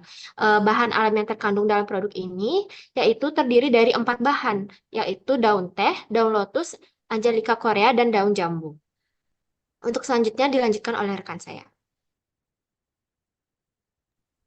Baik, izin melanjutkan, di mana untuk penjaminan mutu sediaan itu dilakukan parameter mutu sebelumnya, yaitu dari bahan baku, obat tradisional, dan beberapa aspek pengujian, yaitu yang pertama dari persyaratan mutu tanaman, yang kedua mutu bahan, dan yang ketiga mutu sediaan.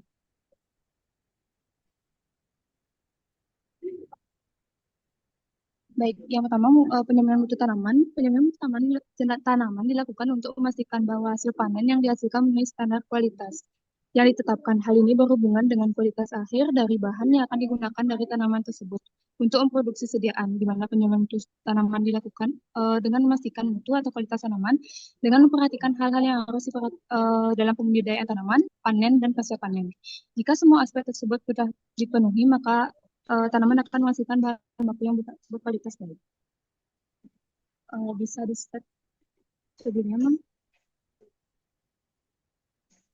Baik, selanjutnya saya izin melanjutkan terkait penjaminan terkait penjaminan mutu tanaman.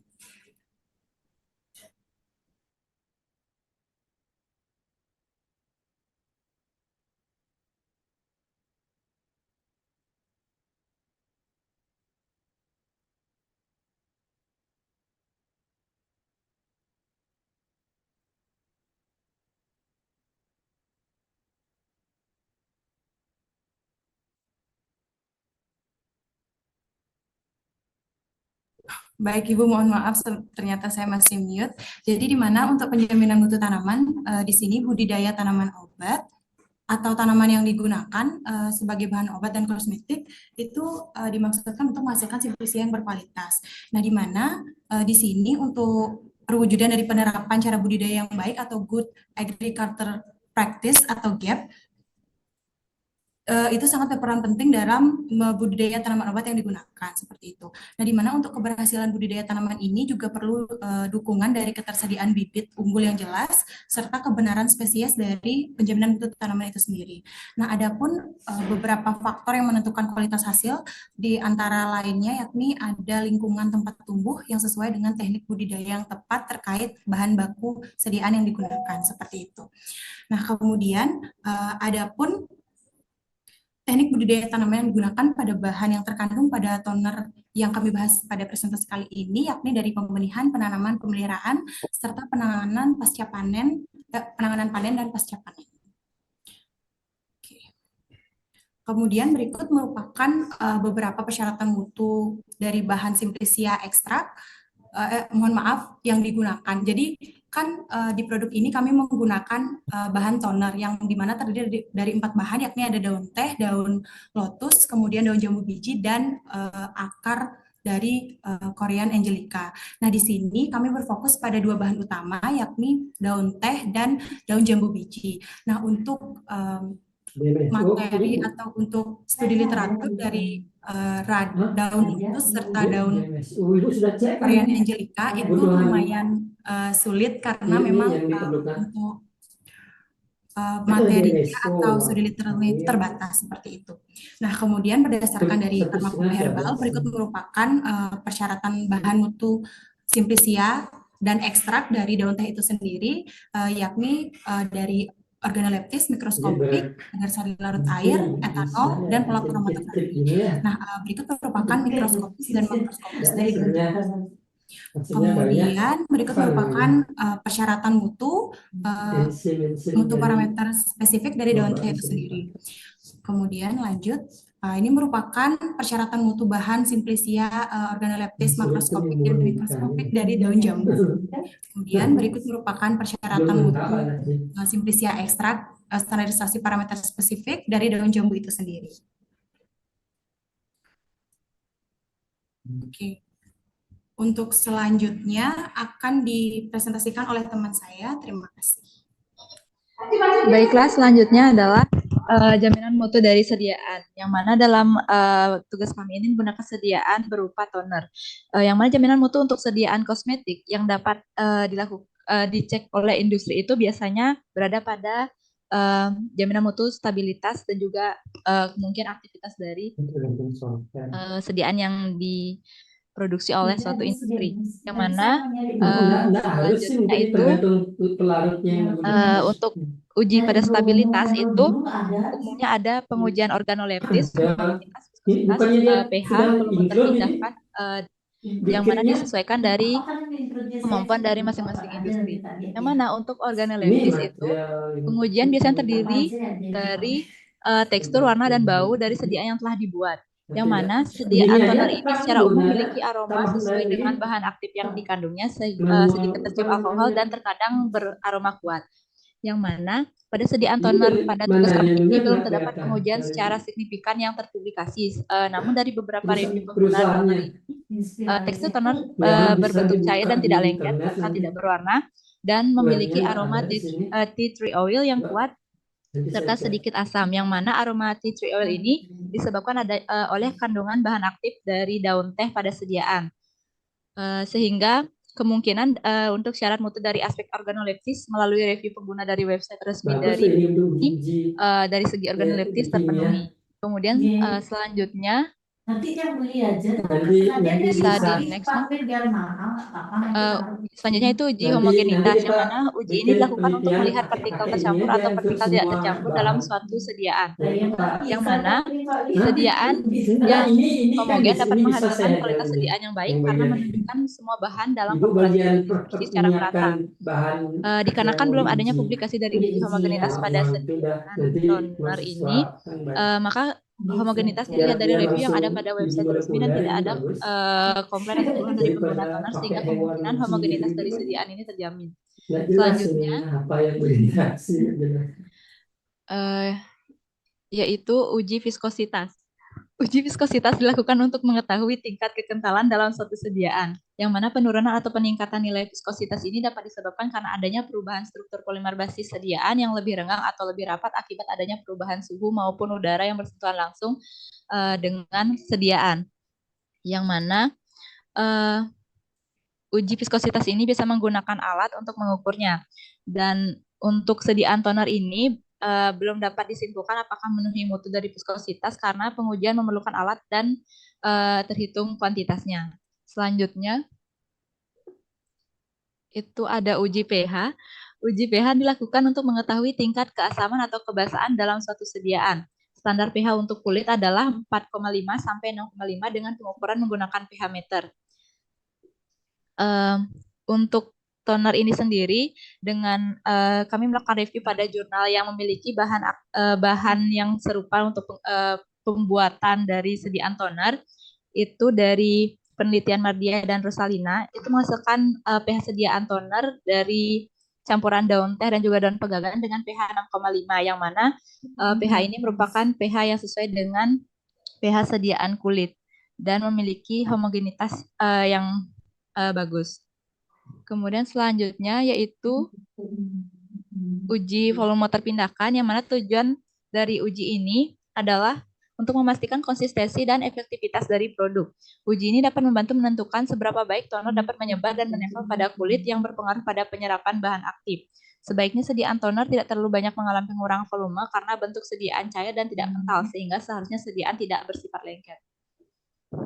Selanjutnya ada uji tambahan yaitu mengenai uji aktivitas sediaan, dikarenakan terdapat bahan aktif yang memiliki aktivitas antibakteri, terutama pada meminimalisir terjadinya jerawat, dan juga dapat dilakukan dengan uji antioksidan pada sediaan. Selanjutnya untuk kesimpulan saya serahkan ke rekan saya.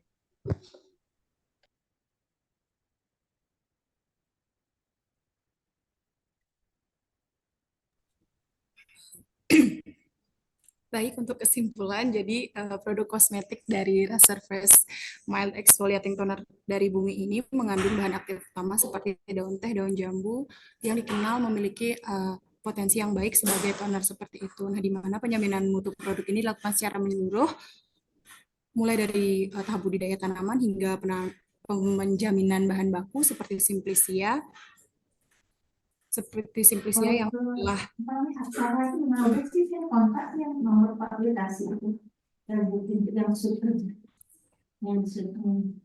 Ya, seperti sudah. Simplicia yang Kalau setelah bulanan baru budidaya cepat seperti buka. penjaminan Lebih mutu baik kan itu hampir sebulan juga. dilakukan pada sediaan dengan Kalau berbagai harian pengujian repotnya, memastikan tapi kecuali stabilitas gini, dan kita aktivitas dari berikan alat masak baik ini sebelum bukan terima gini. kasih. Terus Sebelumnya saya bulanan mohon itu maaf Ibu tanpa dan istri, teman-teman tadi istri untuk tersendiri PPT dan ada penjelasan sempat berbeda paling karena ternyata 400. ada kesalahan jaringan dan saya tidak sadar.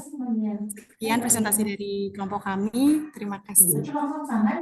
Oke, selanjutnya ini kalian nggak dapat nggak di endorse dari Bumi kan ya untuk presentasinya ya. Oke, ada beberapa pertanyaan di chat untuk kelompok 9B dan 12B. 9B, oke, silakan.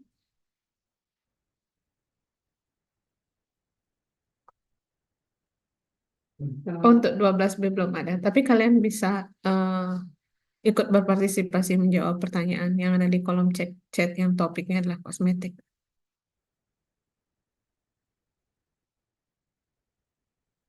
Silakan.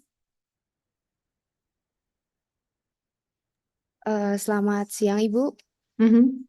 Saya dari kelompok 9B yang presentasi, izin menjawab pertanyaan dari Wulan. Wulan bertanya mengenai apakah pada uji stabilitas produk, bagaimana cara menentukan waktu kadaluarsa pada kosmetik herbal? Apakah sama prosesnya dengan produk obat tradisional?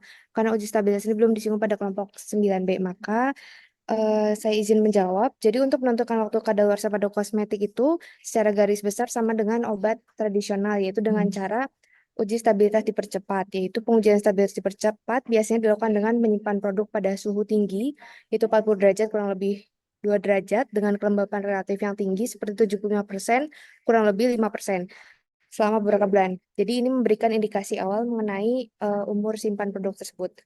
Mungkin itu Bulan yang bisa saya jawab. Apakah dapat diterima?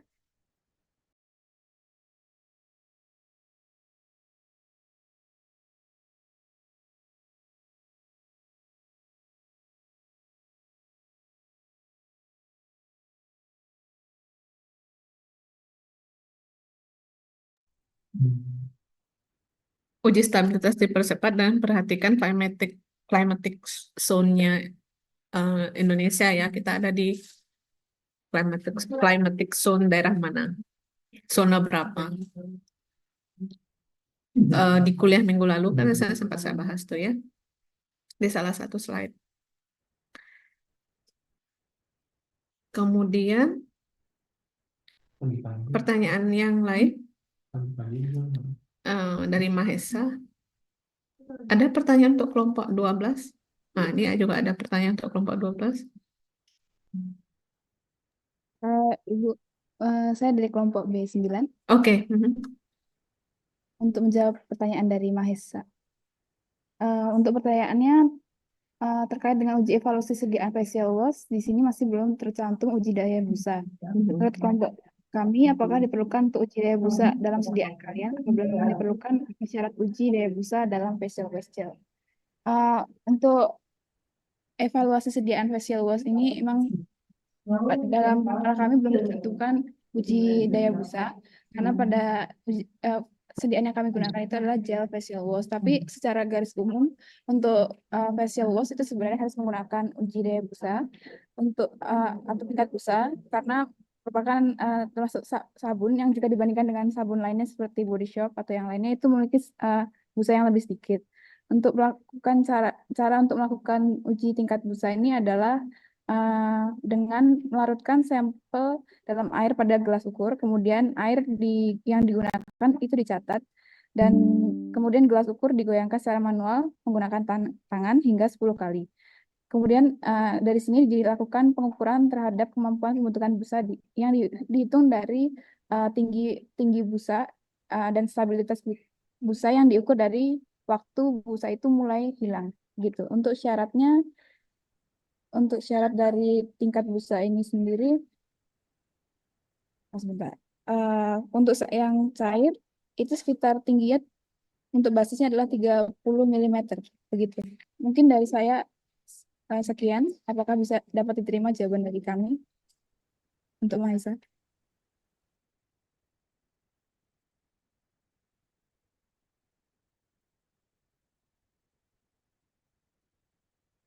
Oke, jelas Mahesa? Mungkin di jurnal yang kalian bahas itu memang belum disebutkan ya uji daya busanya. Tapi seharusnya itu ada ya karena ini sediaan facial wash. Mhm. Kemudian pertanyaan yang lain. Nah, ini pertanyaan bagus nih dari Dia Tantre. Permisi Ibu, izin mencoba menjawab dari kelompok B12. Jadi kan dari pertanyaan Tantri itu pada makalah belum disebutkan terkait uji efektivitas dari sediaan toner. Apakah perlu uji efektivitas di dalam sediaan ini? Jika diperlukan, uji bayang bagaimana seperti itu. Nah, baik di sini seperti yang secara umum seperti itu, uji efektivitas itu kan membuktikan bahwa produk tersebut memang benar-benar memberikan manfaat yang seperti diharapkan seperti itu. Nah, untuk uji efektivitas yang dapat dilakukan pada sediaan toner itu seperti uji antioksidan yang menggunakan metode DPPH untuk mengukur kemampuan toner dalam menakar radikal bebas dan mendapatkan nilai IC 50-nya. Kemudian bisa dilakukan uji aktivitas antibakteri dengan menggunakan metode mikrodilusi, yakni untuk menentukan kemampuan toner dalam menghambat pertumbuhan bakteri, penyebab jerawat atau infeksi lainnya. Kemudian bisa dilakukan untuk uji stabilitas sediaan, yakni untuk memastikan bahwa bahan aktif dalam toner tetap efektif selama masa penyembuhan. Kemudian bisa dilakukan uji hidrasi kulit, yakni untuk mengukur efektivitas toner dalam meningkatkan kadar kelembaban kulit dengan menggunakan alat seperti korneometer. Kemudian yang terakhir itu mungkin bisa dilakukan uji keamanan, yakni untuk mengidentifikasi potensi iritasi atau alergi dengan menggunakan patch test atau test patch pada kulit seperti itu. Sekian mungkin dari kelompok saya, ada yang ingin menambahkan?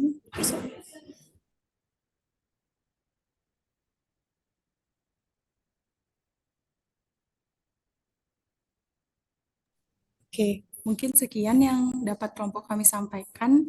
Bagaimana dengan penanya? Apakah sudah bisa menjawab atau saya harap sudah bisa menjawab?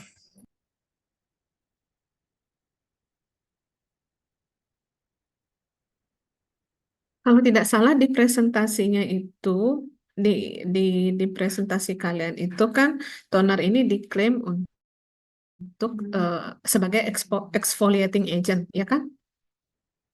Gimana caranya mengecek bahwa dia memang punya aktivitas membantu eksfoliasi?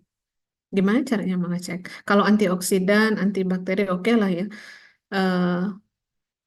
Apa untuk sediaan kulit ya memang untuk sediaan yang diaplikasikan untuk kulit pasti punya kontribusi gitu. Tapi kalau ada klaim khusus seperti ini, misalnya exfoliating agent kayak gitu, gimana caranya memberikan evidence base sesuai dengan klaim? Pengujiannya kayak gimana?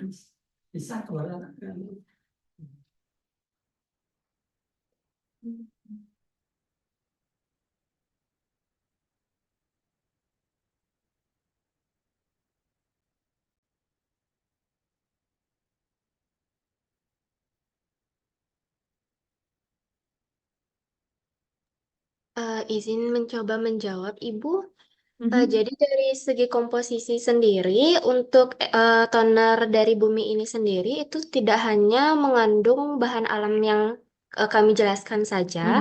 Jadi toner ini juga mengandung AHA-BHA yang mana ini sudah terbukti menjadi eksfoliator seperti itu, Ibu. Mhm. Ya, caranya menguji gimana? Kira-kira nih saya kan apa bertanya kalau misalnya kita punya produk nih seperti yang kalian kita klaimnya itu adalah untuk eksfoliasi kulit gitu, membantu eksfoliasi kulit. Kira-kira gimana cara mengujinya? Membuktikan bahwa dia memang punya aktivitas itu.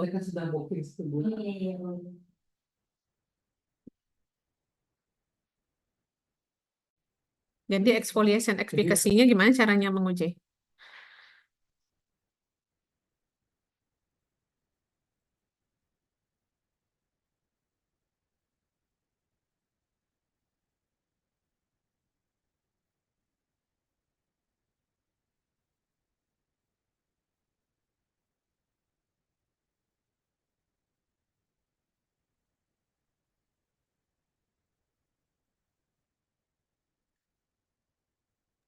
Nah, permisi, Miss. Mhm. Saya dari kelompok 9B ingin menjawab pertanyaan dari NIM 37. Dengan Mhm. pertanyaan berdasarkan latar belakang yang telah disampaikan terkait penggunaan bahan alam sebagai zat aktif dalam sediaan facial wash untuk mengurangi iritasi dari zat aktif, tapi dari pengujian yang telah disampaikan belum ada uji iritasi yang dilakukan untuk menjamin produk facial wash tidak menyebabkan iritasi bagi pengguna. Menurut kelompok B, bagaimana terkait uji iritasi untuk face wash mengingat produk yang digunakan topikal pada kulit? Jadi menurut kelompok kami, berdasarkan jurnal yang kami gunakan dalam penulisan artikel ini, untuk pengujian iritasi itu belum dilakukan karena pengujian yang dilakukan itu berfokus pada penjaminan mutu seperti uji pH, stabilitas, uji daya sebar, uji viskositas, dan uji homogenitas. Untuk uji iritasi ini merupakan tambahan dari hasil uji pH karena jika pH tidak sesuai dengan pH kulit, maka akan mengiritasi. Lalu pada uji homogenitas, dilihat pula apakah sediaan itu sudah tercampur secara homogen atau tidak, dan tidak boleh terdapat granul. Karena jika sediaan tersebut tidak homogen dan terdapat granul kasar atau butiran kasar di dalamnya, itu juga akan mengakibatkan iritasi. Sehingga menurut kami, uji iritasi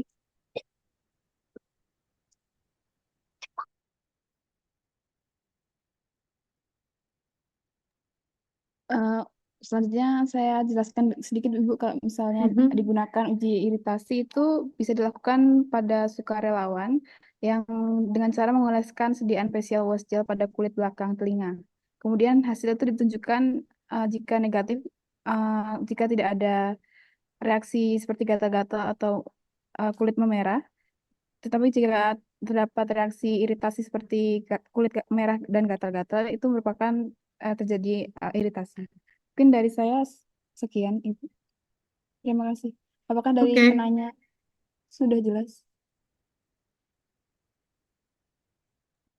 Baik, terima kasih untuk kelompok 9B sudah jelas. Ya, untuk kelompok 12 masih ada? Ibu, Mhm. oh Ya, ya, gimana? mungkin akan dijelaskan oleh teman saya, Ibu. Jadi bisa menggunakan uji skin analyzer, Ibu. Mhm. Skin analyzer, pakai kulit apa?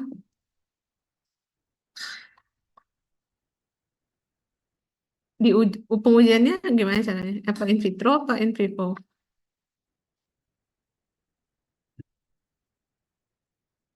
Kan ada beberapa cara pengujian tuh, ada yang pakai porcine skin kan?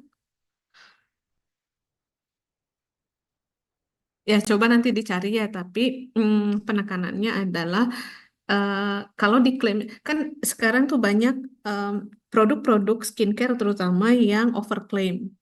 Diklaimnya untuk apa, tapi tidak didukung dengan uji apa namanya ya? Uji kemanfaatannya.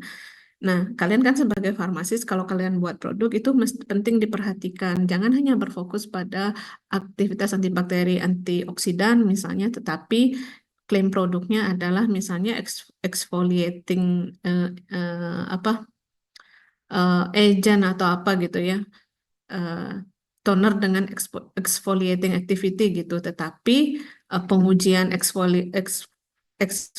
eksfoliasinya tidak dilakukan gitu. Berarti kan kalau klaim produknya adalah untuk eksfoliasi, berarti paling tidak produk itu harus uji aktivitas eksfoliasinya, baik menggunakan uji in vivo atau in vitro gitu, itu bebas gitu. Tapi kan tidak ada persyaratan harus ujinya in vitro, hanya kalau uji penggunaan topikal ya skin irritation testnya harus juga dilakukan gitu.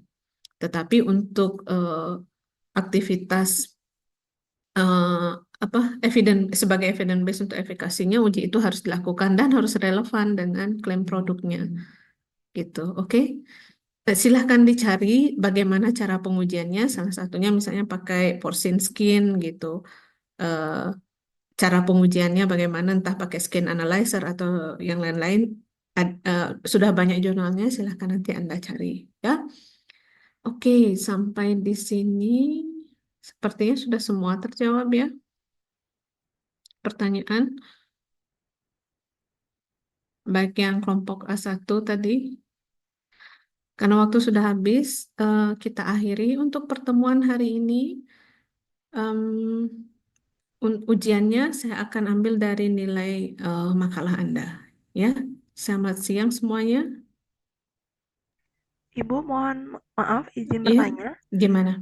Jadi kan tadi pertanyaannya itu sudah dijawab Ibu oleh kelompok-kelompok presentasi. Apakah Nggak kelompok perlu buat presentasi itu notulen. berarti tidak perlu buat Nggak notulen? perlu, kalau sudah dijawab di sini.